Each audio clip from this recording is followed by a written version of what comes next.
lo que se establece es una relación, el flux es el mismo en todos los casos, entonces como si igualásemos este lado de la ecuación con este lado derecho que tenemos acá, y de la igualdad de estos lados podemos encontrar entonces la relación que hay entre K sub y y K sub G, de ahí es donde sale esta definición, ahora con la presión al cuadrado como tal. Lo mismo puede ser con K sub B, simplemente es aplicar, si suponemos por ejemplo que la fase gaseosa se considera ideal, simplemente la concentración de A viene a ser la relación entre la presión parcial de A y R sub T, es simplemente aplicar la ecuación de gas ideal. Por ejemplo, C sub A, ¿por qué no escribe?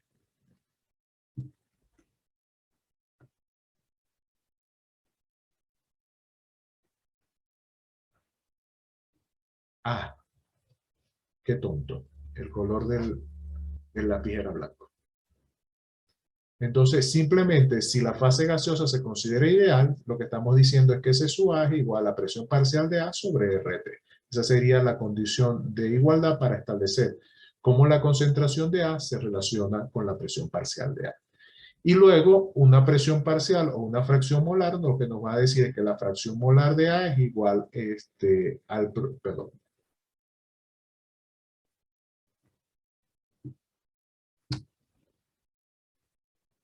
La relación entre la fracción molar y la presión parcial de A, lo único que nos dice es que la presión parcial de A es igual a la fracción molar de A que multiplica a la presión total que hay en el sistema. Y de esa manera se establecen las relaciones que hay entre una u otra variable. En el caso de que la fase, por ejemplo, sea líquida, ¿ok? Entonces tenemos el coeficiente individual K sub X. Cuando es K sub X es porque la fuerza de impulsión viene en términos de fracción molar.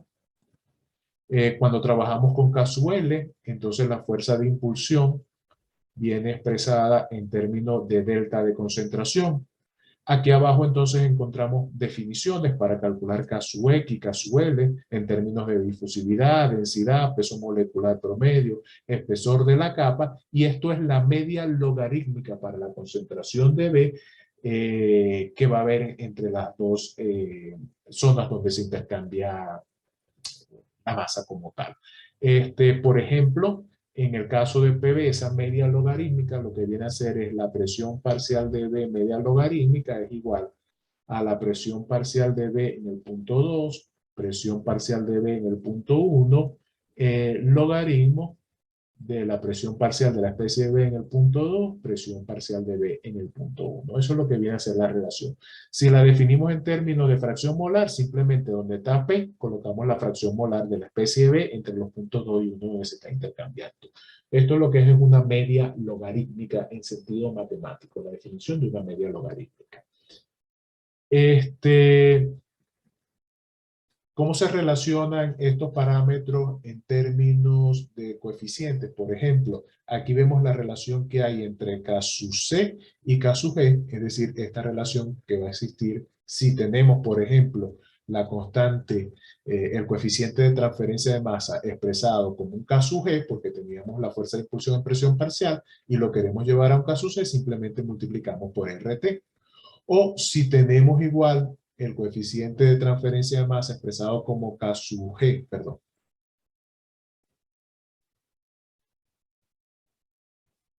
Como K sub G y lo queremos relacionar con K sub Y, simplemente multiplicamos K sub G por la presión que hay en el sistema y obtenemos K sub Y. O en el caso de sistemas líquidos, la relación que hay entre K sub X y K sub L se viene dada por la relación que hay entre la densidad y el peso molecular promedio. Entonces, estos son relaciones para movernos entre uno u otro valor según esté reportado en la literatura. Esos coeficientes de transferencia de masa, aquí vemos las definiciones, como les decía, también va a depender de cómo tenga lugar la forma en que tiene lugar la transferencia de masa. Podemos tener una contradifusión equimolar. Esto es el caso de sistemas binarios, ¿ok? Donde A va en un sentido, B va en sentido contrario. Entonces, realmente lo único que está cambiando es la nomenclatura. Fíjense que aparece esta comilla para indicarnos que estamos en contradifusión equimolar. Aquí sigue siendo K sub G en función del gradiente de presión, K sub Y en función del gradiente de fracción molar, K sub C en función del gradiente de delta C. El flux siempre va a tener como unidades, unidades de mol por unidad de tiempo por unidad de área. Entonces, lo que cambian son las unidades que tienen cada una de esas variables. Este es el caso de la difusión de A través de B que no difunde. Es decir, tenemos A que está difundiendo y, por ejemplo, lo que tenemos es un medio B que no se encuentra en movimiento, contra difusión en un solo sentido. Lo que cambian son las unidades de las constantes. Fíjense que lo que está cambiando es la base de referencia, porque en este caso ahora vendría por unidades de presión, aquí vendría por fracción mol, aquí vendría por concentración como base de cálculo, y cuando trabajamos con un flux, esto sobre todo tiene lugar en operaciones donde manejamos líquido-líquido, ¿ok? Tendemos a trabajar en función de un flujo expresado como masa, masa en términos de kilogramos que se están desplazando, por eso utilizamos entonces un coeficiente que viene dado por una unidad másica, y esto es una relación másica. Esa relación másica viene entonces expresado con una relación de masa de A a masa de B como término, como sistema de referencia. ¿Preguntas hasta este tópico?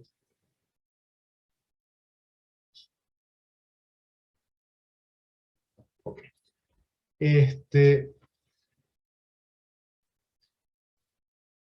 Esta tabla que traigo para efectos de comparación, para efectos de tener una idea, lo que nos hace referencia son a las magnitudes más comunes en términos de coeficientes de transferencia de masa, en primer lugar, y en segundo lugar, en cómo estas magnitudes van a cambiar de un equipo o a otro, ¿ok?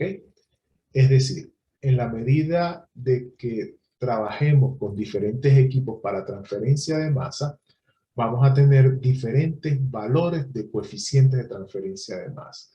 El valor del coeficiente de transferencia de masa depende de la geometría donde tiene lugar la transferencia. Y la geometría la determina el equipo. Por eso es que no podemos generalizar un único valor de coeficiente de transferencia para un sistema en particular, sino que hay que tener en cuenta ese sistema, por ejemplo, gas líquido, en qué equipo tiene lugar el proceso de separación o proceso de transferencia de masa. Por ejemplo, aquí tenemos una serie de equipos de contacto gas líquido. Y tomamos como ejemplo gas líquido porque es una de las operaciones más utilizadas que vamos a encontrar a nivel de proceso. Y en ellos cambia la forma en la cual se ponen en contacto el gas con el líquido y cambia la forma en la cual se dispersa el gas en el líquido. Entonces tenemos bandejas de platos, ¿ok? La bandeja que veíamos en clases anteriores, columnas empacadas, columnas de burbujeo, que son esas columnas donde la llenamos con uno de los líquidos y procedemos a burbujear el gas por la parte inferior, columnas de spray o de rocío, donde, por ejemplo, ingresa por la parte inferior del equipo un gas y por la parte superior se hace un goteo, un spray del líquido. Es como si abriésemos la regadera de nuestro baño, de nuestra ducha, comienzan a caer esas gotitas y en sentido contrario a esas gotitas va ascendiendo el gas. Es una forma de poner en contacto el gas y el líquido. O contactores agitados mecánicamente, como esa columna que veíamos que tenía un eje de agitación. ¿Cuál es el principio que cambia entre cada uno de ellos? Primero cambia la forma en poner en contacto las dos fases. En una de ellas hay un contacto discontinuo, como ocurre en el sistema de bandeja por platos, dado que entre los platos no se considera que hay contacto para intercambio de transferencia de masa en la fase, es decir, la transferencia de masa únicamente tiene lugar en el espacio, o equipos donde hay un contacto continuo, como veíamos en esa columna empacada.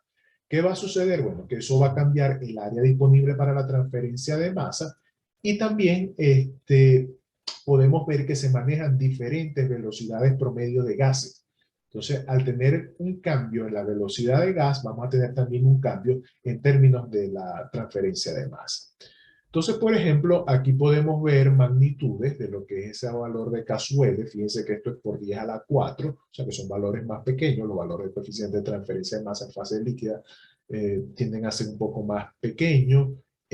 Los valores de coeficiente de transferencia de masa en fase gaseosa, esto va multiplicado por 10 a la 3, fíjense que son más grandes, ¿ok? Considerablemente. Entonces, ya de aquí podemos establecer, primero, que en fase gaseosa, los coeficientes de transferencia de masa van a ser mayores que en fase líquida. Hablamos de esto un poco en la clase anterior. Y luego vamos a ver que dependiendo del equipo cambian considerablemente.